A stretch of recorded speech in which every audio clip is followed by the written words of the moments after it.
Hi, my loves. We are back with another episode of With Love Soleil. And I am coming in today with a little bit of feminine wisdom because the feminine is all about going with the flow. The feminine is the quantum, where the masculine is the tangible. The feminine is the movement of energy and the space between, whereas the masculine is the direct, linear, logical action. And I think because so much of our society has been rationed and created on such masculine energy that, in fact, it is the power of the masculine that has created this incredible world that we live in right now. But what has happened, I think, is we've overextended ourselves in the direction of feeling like we always need to be action oriented, that we live in this world where the to-do list is king and that we should always be productive and getting things done and doing things and taking action. And I never want to act like that's not important, because it is absolutely important that you take action in your life. Particularly inspired action is what I encourage, because taking action for the sake of taking action is not necessarily always helpful, but that's a totally different topic. But what I'm getting at is you have to also find the balance of letting your life be on time. Because what society will also teach you is that you need to always be hurrying and in a rush and, trying to get somewhere as fast as you possibly can, as if there's like a clock that you're racing against, right? And in some capacity, yes, of course, we have a limited amount of time on this earth. We don't know when our last day is going to be. Like, you definitely want to maximize your life in whatever way that looks like to you, but that shouldn't make you feel this sense of urgency in your body all the time, there where your nervous system is frazzled because you're not just present. And that, to me, is the key to unlocking humanity, is letting us be present, letting our lives be on time. I lived in LA for a very long time. Over the course of about 10 years, I lived there for the majority of the time. And one of the things I really struggled with in LA is the energy of like always feeling like you have to hurry, especially when there's massive traffic all the time. And the energy of the traffic is like everybody's trying to get somewhere and you literally can't go any faster because you're going, 5 miles an hour on these major freeways, but you can't go any faster because there's all this traffic and everybody's pissed and honking and flipping people off. And it's like this madhouse. And I remember so vividly, I'm no longer in LA, but I remember very vividly so many times I would sit in my car and just be in that energy. I would let that chaos kind of surround me without taking it on or needing to join in on it. Because I tried really, consciously to never really be in a rush. I would make sure I gave myself plenty of time to go where I was going. I didn't want to hurry. I don't like being in a hurry. I don't like the energy of rushing and urgency and, getting myself like out of my piece because I'm trying to get somewhere on time. Instead, I build in extra time in my life, lots of extra time, wherein I'm always early because I have so much time to get where I'm going.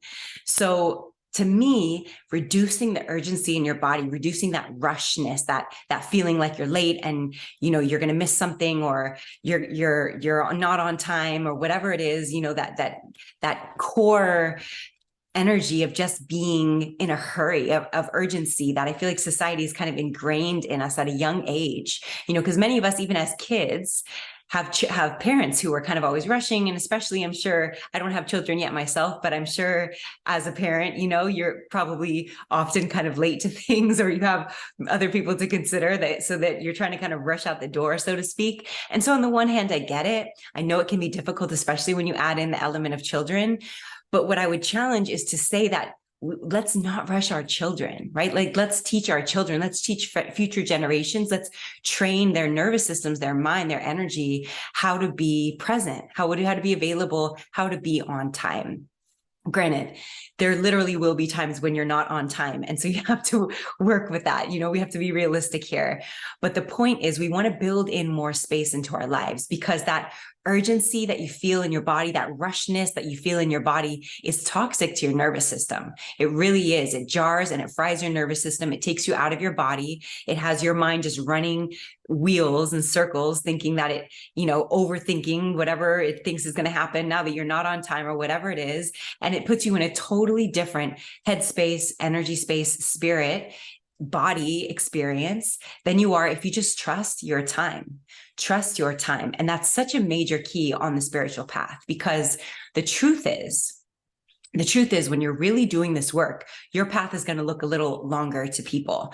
It's definitely not the shortcut way to go through yourself. That's why most people don't do it.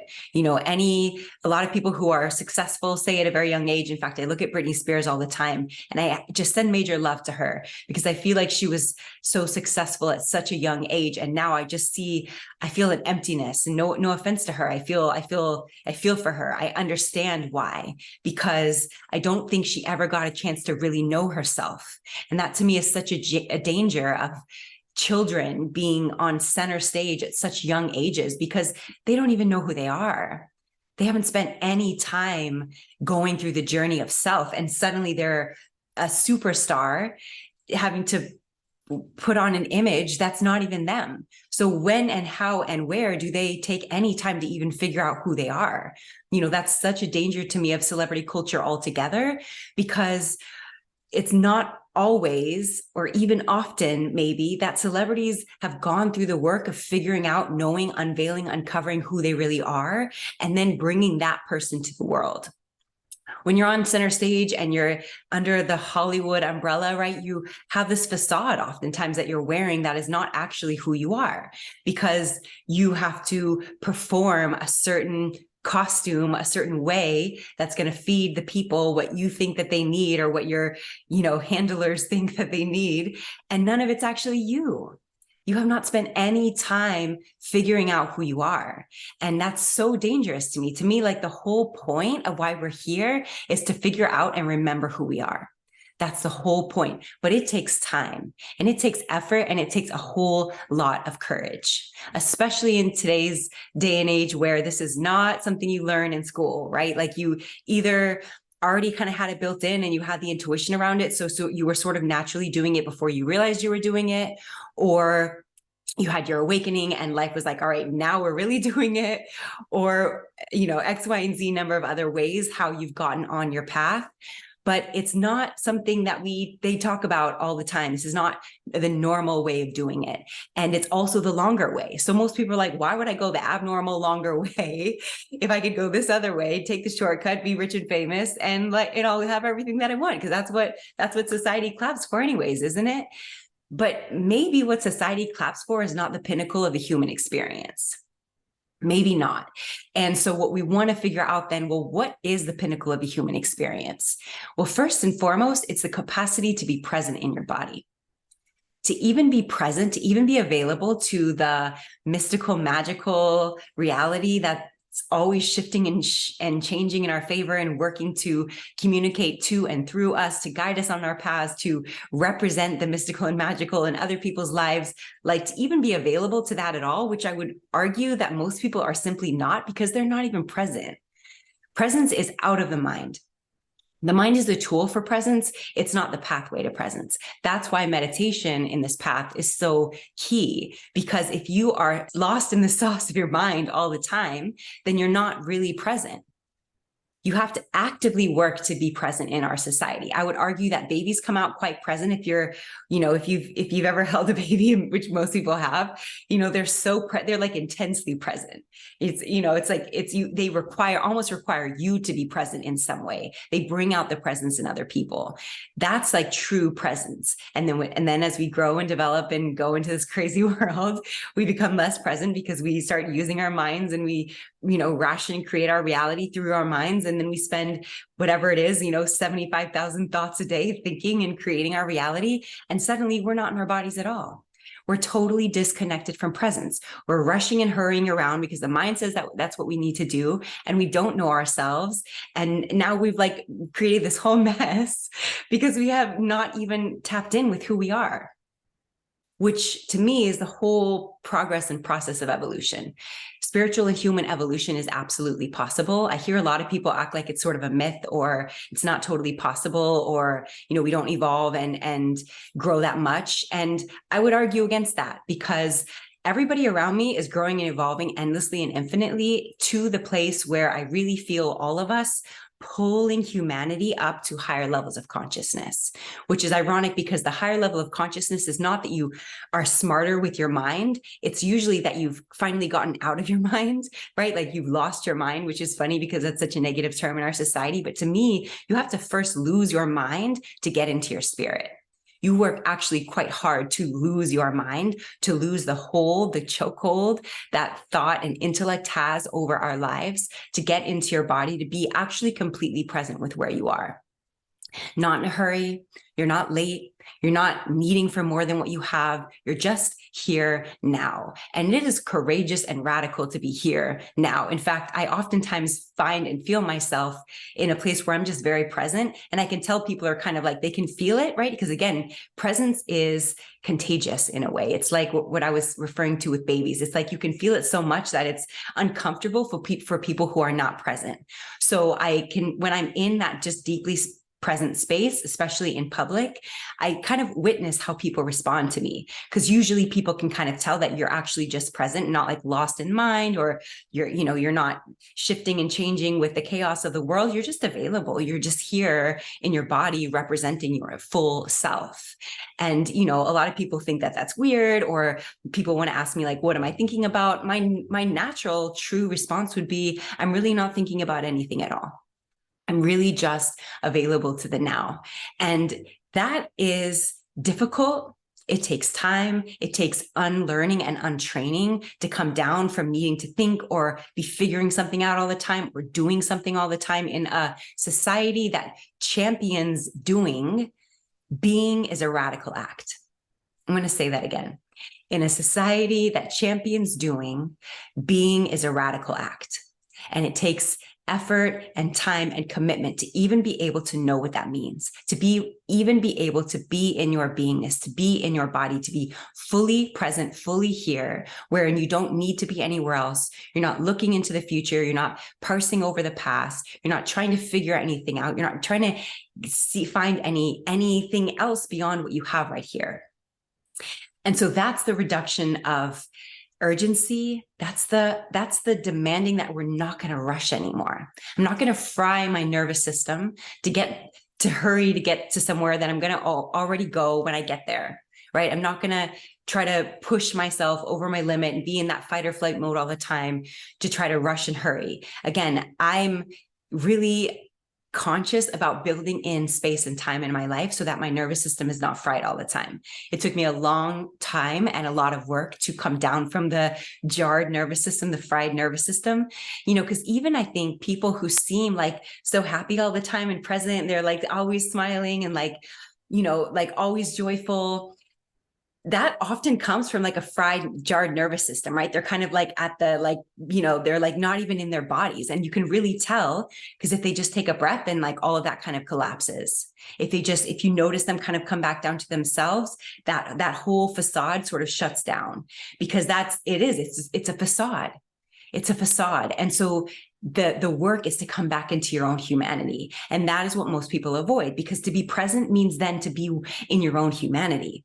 And humanity is unpredictable. It's uncontrollable. Emotions come and they go. Experiences come and they go. Feelings come and they go. We can't control that part of it. We can manage and control our thoughts. And so it's safer and easier to stay up there, stay in the intellect, where you can say cool things and like know the words and, have the right answers. But you're totally avoiding your own humanity and totally denying your body.